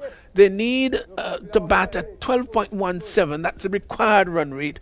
And they need some 73 of 36. Yes, an excellent power play there by the Bayleaf Blasters, 62 for 1 of 4 overs. Just the score that they would need after 4 overs. Yes, just what they needed, just what the doctor needed, and just what the captain needed too. Oh, well, we've had to go here this afternoon. We hardly could draw a breath because so much excitement, John, in the commentary booth, and you have to be strong vocally to be able to keep up with the pace at which things are unraveling and unfolding out there. 62 for 1. Devon Smith is 19. How well he has played. Here is a delivery. Devon Smith wayward delivery wide will be confirmed by the umpire. There's Chemo Peters with his first delivery, deciding to go on the white side, but it was too far. Peters is in and bowls to Smith. Smith is off the back foot, cut. Oh, 4 runs, 4 runs. Well, it really should not have been. Paul Thomas. Thomas, the ball has been following him all over the place, and that one was cut down to third man. That seemed to be his customary position, and he dived all around over the ball, and it went down to the third man boundary for 4. Well, a rueful loss of 4 runs there, because it really should not have been a single at all. Smith has gone to 23. Kavim Hodge is also on 23, is 67 for 1. Yes, the fielder Thomas again making heavy work of a simple fielding effort. Yeah, he really made a mess of that one. He really did. So Chemo Peter moves in now to bowl to Devon Smith, beg your pardon, who's just maybe taken a leg stump guard. So here he is now. Peters in now to bowl to Smith. Smith is coming forward and tugs the ball down to the mid-wicket area, and they've gone for 1. They will come back for the second run quite easily, as there was in fact a bit of a tumbling save there down at the deep mid-wicket area, and they got 2. So Peters again moves in to bowl to Smith. He's there and bowls, and Smith is hitting that. Fine shot. That's gone all the way for 6. Oh, well, he took it. I think he fetched it from outside the off stump. We're going to look at the replay to see whether I'm correct about that one. He fetched it from outside the off stump. That's right. Went down and Slog swept it over mid-wicket. That was a lovely shot. Really imperious it was. He's motored on to 31. The Blasters, they've blasted the way to 75 for 1. Great shot. Oh, I really love this.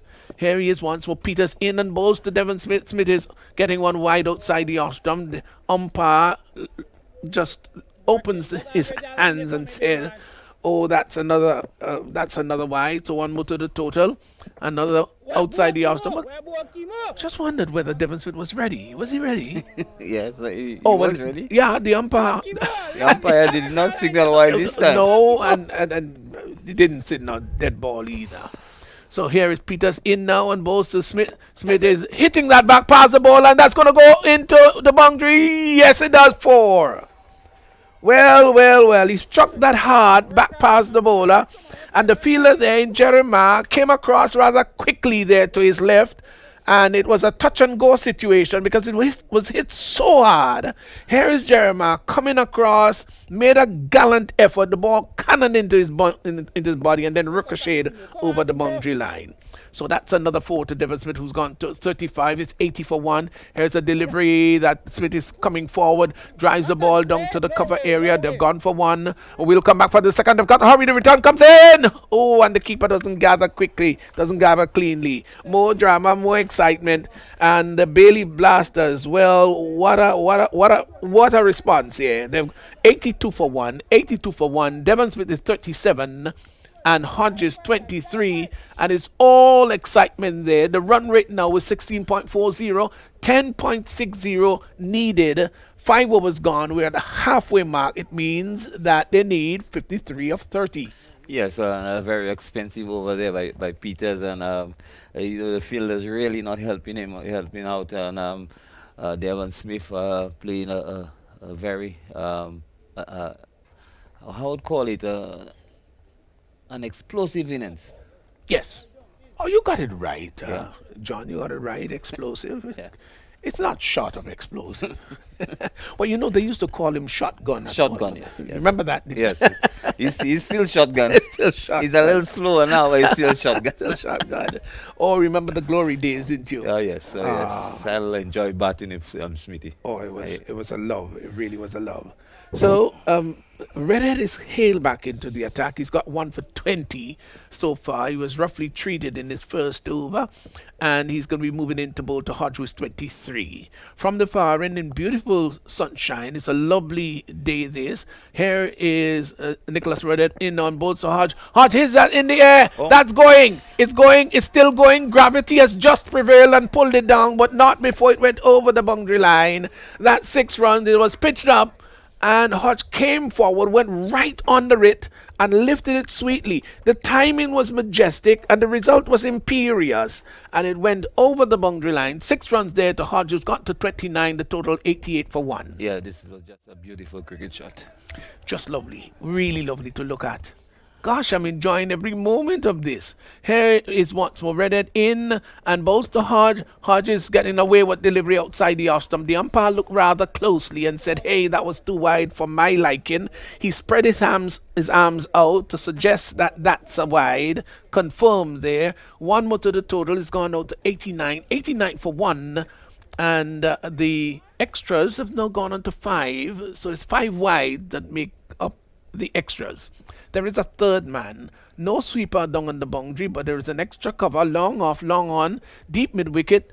Square leg as Redhead comes in and bowls to Hodge. And Hodge is looking to hit that down to the mid-wicket area. And they will come back for the second run indeed. They get 2. Oh my golly. Well. I think panic is stepping into the camp, stepping into the Ginger's camp. 91 for 1, 91 for 1. Smith is 37. Hodge has gone to 33 as Nicholas Redhead once more. 1 for 29. He's only into his second over. Moves in. Bowls to Hodge. Hodge is looking to hit that over the deep backward square area and does in fact pierce the field. That's gone for 4.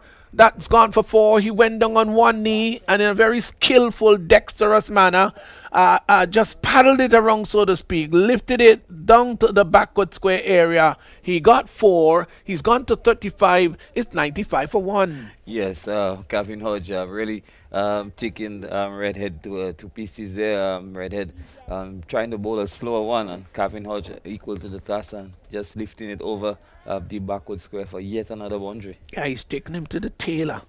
Oh, cutting up his cloth. Here he is once more. Is Redhead. He's there now and bowls to Hodge. Hodge is lifting that high and hard. That's going again. Humongous, big, really big. It's a biggie. It's gone by the old scoreboard there. Almost hit the electronic scoreboard. That's gone for 6. That was a mammoth hit. Oh, he's on fire. He's really more than cantered. He's galloped now to 41. The 100 has now been posted. 101 for 1. And what a response here by the Bailey's Blasters. Well, you tell you what, if you told me that was going to be the response, I would say no. Yes, Stevenson, to me, this is probably the biggest 6 of the tournament. Hitting against the wind. Oh, my God. This almost hit the side screen. So massive 6 by Calvin Hodge. Oh, that was big. That was a big hit for a little man. He's not a 6-footer, by the way. He's just about 5'7" thereabout. But he hit that like a really, really powerful man. Here is Nicholas Redhead in now and bowls. And he is coming forward and driving the ball up to long on. And they start and stop, and they will, in fact, decide to go back.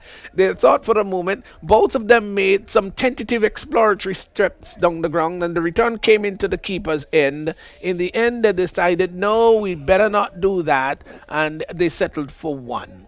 So, 37 to Devon Smith, Hodges 42, 102 for one, 102 for one, and Redhead still got one delivery to go. The run rate is 17.49. I don't think it ever went up there like that in any of the matches so far. I don't think so, really. But that's what it is. They had to be scoring quickly. Here's Redhead, comes in now to bowl to Smith, and Smith is having a big swish as that outside the afternoon. There's a appeal for caught behind. Doesn't wait at all for the umpire to raise the fatal index finger. So Devon Smith is gone, caught behind there of the bowling of Redhead. And whoa, you can see the body language of the fielding team, as if to say, oh, well, finally we've got somebody. They assembled together, and I don't think they're as animated as if the score were, let's say, 70 for 2. It's 102 for 2, 6 overs. They require 33 from 24. Yes, a good strike there by Nicholas Redhead, coming back and taking the wicket of Devon Smith. I hope it's not too late. Oh, well, looking at his bowling analysis, he's picked up the 2 wickets to fall, but he was rather expensive. He's picked up 2 for 40. And so Bayleaf Blasters, Dennis Smith quite rightly has come out. So one Smith, the uncle, is dismissed, and the nephew has come in. Well, if we're talking about the Smith's evening, and he kept so very well, that's Dennis Smith. Yeah. They tell you when fielders feel very well, they tend to bat very well too. So let's see whether Dennis Smith is going to keep the sequence going. Bayleaf Blasters 102 for 2. Hodge will be taking strike, and Larry Edward is brought back into the bowling attack. They shouldn't give up this, the Generals. They really shouldn't. We still got a game on hand, don't we? Here is Edward. He's going to move in to bowl to Hodge. Here he is now. All is ready. There's a little hush around the ground as he's there now. Edward in and bowls. Well, he doesn't bowl. He doesn't bowl. Brings more drama to the atmosphere here as Hodge 42 taps away. Here's Edward in and bowls to Hodge. Hodge is off the back foot and hits that. Oh, that's gone. That's a big hit. That's 6 runs. Well, you know what? This is his 6th 6. He's 48, and out of those 48, 36 runs have come from 6s, and just 4 he has hit. So 40 out of the 48 runs he has scored, they've come off boundaries. Big shot. Certainly a big shot. Edward in again, both to Hodge. Hodge is looking to swing that out on the outside, and might have been slightly slower in the air. Runs across to his right is Edwards and prevents the batsman from crossing for the single. 108 for 2 as Edward once more wrung the wicket and bowls, and Hodge is driving out to extra cover. Gets a comfortable single. The return comes in. 2. So they get 2, in fact, because the fielder down there seems to be Redhead, having to run across to his left rather quickly and just cut it off. So 2 more to Hodge. His 50, in fact, has just come up of 17 deliveries, 110 for 2 Bayleaf. Here he is once more. Edwards in and bowls to Hodge. Hodge is getting a full toss that he pulls down to the mid-wicket area, and that's gone for 4. It was a badly directed delivery. Got it on the full and pulled it down to the deep mid-wicket area. 4 runs, and that was well treated there. 54 now to Kaveem Hodge. It's 114 for 2. Yes, a poor delivery there by Larry Edwards. A full toss on Kaveem Hodge. In this kind of form, he won't miss out, and just helping himself to fall over wide long on. They need 6.30. That's the required run rate. 21 of 20 balls. Who's going to win this? Here once more is Edward. He is going to move in to bowl to Hodge. What a fine inning this has been. There he is now and bowls to Hodge. Hodge gets a delivery way over the outside the off stump, wide, confirmed by the umpire. Well, he probably doesn't know where on earth to bowl this. So he has bowled it wide. Here once more is Edwards. He's there now, passing the umpire, left arm orthodox, rung the wicket and bowls to Hodge. Hodge is getting a ball on the full that he drives out to the deep extra cover position. They will come back for the second run. The return comes in and they get two rather comfortably. They didn't really have to push hard for it, more of a cantering two. So he's now got to 56, is Hodge. The total has gone to 117 for two, and the run rate has gotten even lower. 5.68 is the required run rate. As here once more is Edward with the final delivery of this over, bowls to Hodge, and Hodge is coming forward, driving out to the sweeper position. They've gone for one, won't come back for the second. I think he wants the strike. The return comes in, so one more to Hodge. He's going to keep the strike. He's 57, 118 for two, 118 for two. It means that they require 17 from 18 balls, just about a runner ball. Yes, good batting there by Kafim Hodge, and with the run rate all on the 6, I think the Bailey Blasters are in the better position right now. They certainly are. What looked to be a big total earlier on is now smothered and overhauled, well, almost overhauled by Bailey Blasters. I think the outcome of this innings really defines the name of the team, Bailey Blasters. So they've really blasted their way through this innings at 118 for two. So they have the Blasters as blasted away the Generals. Yes. What a thing. Oh, the Generals should be taking over. They're the Generals, but the Blasters are in full stride and full form this afternoon. Well, what a thing.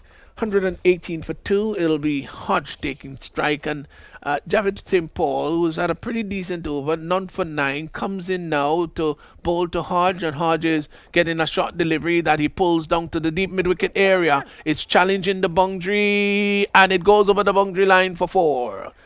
Well, it was in fact intercepted, at least partially, and the ball was parried over the boundary line. 4 runs, and I'm sure that Javid St. Paul's would not be happy about that, but whatever the case is, by 4 the total has gone to 122 for 2, so they seem to be coming closer and closer home. Here is St. Paul bowls to Hodge, and Hodge is getting onto the back foot, looking to tuck the ball down to backward square, got it down to a leg sort of a deep leg gully, and the batsman had time to cross for 1.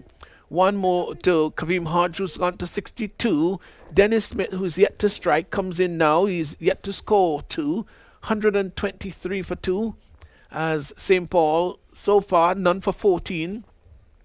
Into his second over, 123 for 2, moves in now to bowl to Dennis Smith. He's there and bowls outside the arm stump, cuts down to the backward point area. Will get a comfortable single. He's off the mark. Dennis Smith, he's gone to 1, and the total has moved on to 124 for 2. So 11 required of 15 balls. Yes, the Bailey Blasters really batting sensibly here now.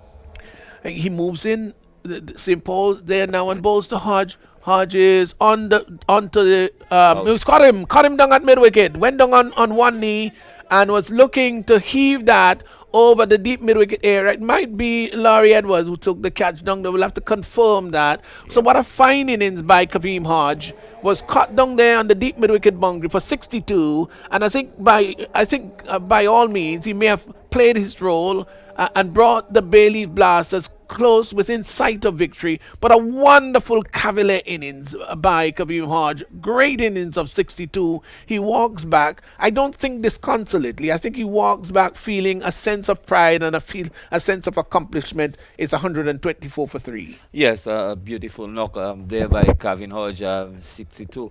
Really propelling his team, the Bailey Blasters, into a winning position, and I really cannot see how they're going to lose it from here. 11 runs from 14 balls.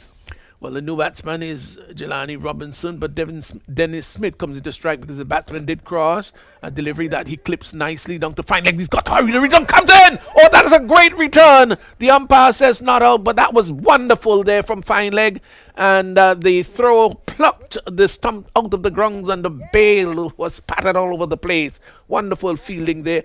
Was that Nicholas? Yes. It was him. Ooh, that was a wonderful piece of fielding. It certainly was. He must be very proud about himself. Whatever the case is, they got the single. The umpire said no, he was home, so they require now 10 from 13, 125 for 3. Yeah, this was a very close call there for Dennis Smith running to the strikers end, and a direct hit there by Nicholas Redhead. Yeah, well, the umpires' eyes are very sharp. It must be very sharp. got good eyes to be an umpire. Here he is now, bowls, and coming forward very quickly is Robinson. Dennis Smith. Dennis Smith, beg your pardon.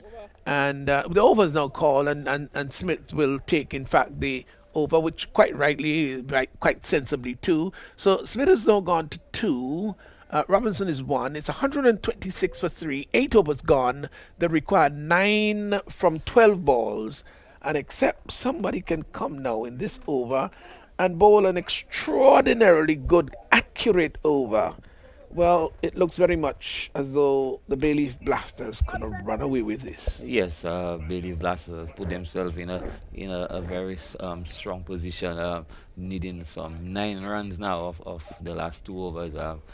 With Dennis Smith and Jelani Robinson, 2 quite capable players, so they're well on their way. Very much on the way. Well, what a match we've had on hand today.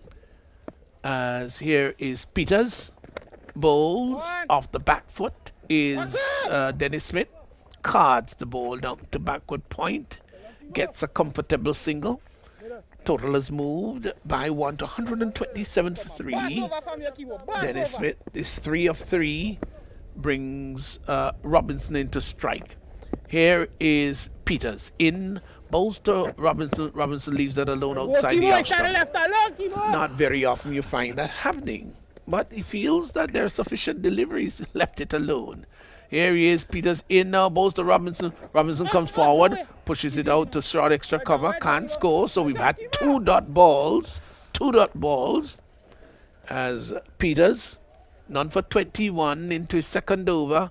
In now and bowls to Robinson. Robinson is lifting that in the air. The catch is not going to be taken. That's gone all the way for 6.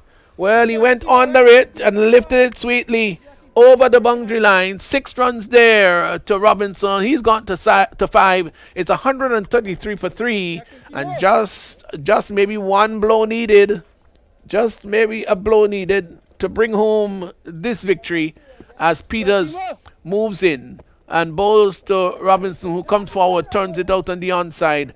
The bowler comes in, quickly picks up on his follow through. They require 2 from 8 balls. Shall we have another over, or will it be completed in this over? Here is Peters once more, round the wicket. He's there now and bowls to Robinson. Wide delivery outside the off stump, and it's called a wide by the umpire. So 1 more needed. The scores are now level at 134 runs each, and this is going to be just a 1 more ball from Peters is over. Can he bowl a dot ball, or will it result in the victory? So here he is now. Peters in and bowls to Robinson. Robinson to this delivery is coming onto the front foot and hits the ball down to the deep extra cover boundary area, and they will in fact get the single. So he's gone by 1 to 7, and so Bayleaf Blasters, they've blasted their way to victory. They've won by 7 wickets. 9 overs they took to score 135, 135 for 3. They win by 7. And I'm sure, John, when we started with the reply and seeing that there was such a big total there, we didn't think that this would have been a canter, but it turned out that there was still some 6 deliveries to face. Yes, I remember I clearly saying to you that it's not beyond them, but it would take some doing, and some doing it took. Devon Smith, Kavim Hodge, and the rest batters really set the tone and getting the victory for the Blasters this afternoon. I think the Ginger Generals didn't do much wrong. They just were outplayed by the Bailey Blasters today. Yes, certainly were outplayed. Bailey Blasters winning by 7 wickets. So Nichols Saint-Hilaire, in terms of the scorecard, was caught Jeremiah of the bowling of Redhead for 18, 8 balls, 2 sixes, 1 4. Kareem Hodge caught Edward of the bowling of St. Paul for 62, 23 balls, spent just 37 minutes at the crease, 3 fours and 6 sixes, and he went at a scoring rate of 269.57. Devon Smith came in there, a lovely cameo, was caught Charles, the keeper, of the bowling of Redhead for 37, 14 balls, 22 minutes at the crease, hit 4 fours and 2 massive sixes. In the end, Dennis Smith was not out 3, Jelani Robinson was not out 8, extras 7, 7 wides, 135 for 3, 135 for 3 in exactly 9 overs. Let's just quickly look at the bowling figures. Larry Edwards, none for 25 of 2. Nicholas Redhead, none of 2 for 40 of 2. Daniel McDonald, just a 1 over for 24. And Javel St. Paul's, who had 1 for 17. Kimo Peters, none for 29 of 2. So we've got a post-match interview down there, and let's see what Shireen's got for us. Okay, welcome to the end of Game 2. Today we have the Bayleaf Blasters coming out victorious, and doing the player of the match interview this afternoon we have Mr. Kerry Frank. So the player of the match award for match 2 today went to none other than Mr. Kavem Hodge. Kavem, I think we both can agree that a score of 134 runs in a T10 match is a mammoth total. Now going in to respond, what was the mood like in the camp? I think we just had to continue with the positive attitude we had from the previous games, and obviously we knew that it's a good wicket, and if they could get those runs, I knew that once we had the same intensity in our batting and take it all the way to the end, and ensuring that one of the first 3 or 4 batters take it all the way, then we have a very good chance. Okay, and in the first innings we saw 2 players making over 50 runs, and you came in with a 62-run complement. What was it like out on the field for you today? It felt pretty long, actually. I must commend the Ginger Generals. They batted very well. The guys at the top really gave them the momentum. But like I said, it's a very good wicket. Once we went out with the same intensity in our batting, we knew it was possible. Okay, and you were part of the VPL tournament in St. Vincent, where you won numerous Man of the Match awards, and here you are again in the Spice Isle doing the same thing. What has it been like coming over from that competition into this one? Yeah, it's always good to get some form of cricket under your belt, no matter what form of diversion it is. But it's always nice to play cricket around the Caribbean, and to have the opportunity to play in St. Vincent and come to the Spice and play some more cricket is always a great opportunity. So I'm enjoying it at the moment. So it's a really good opportunity, not only for me but for everybody else, to play some cricket. Well said. Well, congratulations again, and all the best for the remainder of the tournament. Thank you very much. So Bailey Blasters, they've won by 7 wickets, and Kavim Hodge picking up the prize Man of the Match award. So that brings the curtains down, of course, on today's matches, but we want to let you know what's on for tomorrow, God's willing. We've got 3 matches on tomorrow, and early at 9:30, Nutmeg Warriors will be coming up against Cinnamon Pacers, and Warren and Davis going to be the umpires for that game at 11:45. After that, you've got Ginger Generals coming up against Bayleaf Blasters, and umpires Butler and Man Warren's going to be there to officiating that game. And at 2:30 in the afternoon, Saffron Strikers will be playing Clove Challengers. Butler and Davis are the officiating umpires. it was an absolute pleasure to bring the couple of games we had here today. The first one, of course, was rather one-sided. This one was full of excitement and full of pleasure. It was a big total, and of course, the Bailey Blasters, they won quite handsomely by 7 wickets with another over to spare. It was an absolute privilege to be bringing you the broadcast. Thanks so much, of course, to John Eugene there and Raphael Crony, at least a little bit early on. It was an absolute pleasure. Tell you what, John, we look forward to tomorrow. Yes, definitely. We definitely look forward to tomorrow. I think the game this afternoon has set the tone for tomorrow. Certainly did. And we definitely will be here, and then looking forward to tomorrow. Yeah, so that's all we've got for you here. Don't forget, tomorrow's got 3 games, and we'd like you to be there to follow us wherever you are. And tomorrow, I think, promises to be a good day also. Until then, have a very good one.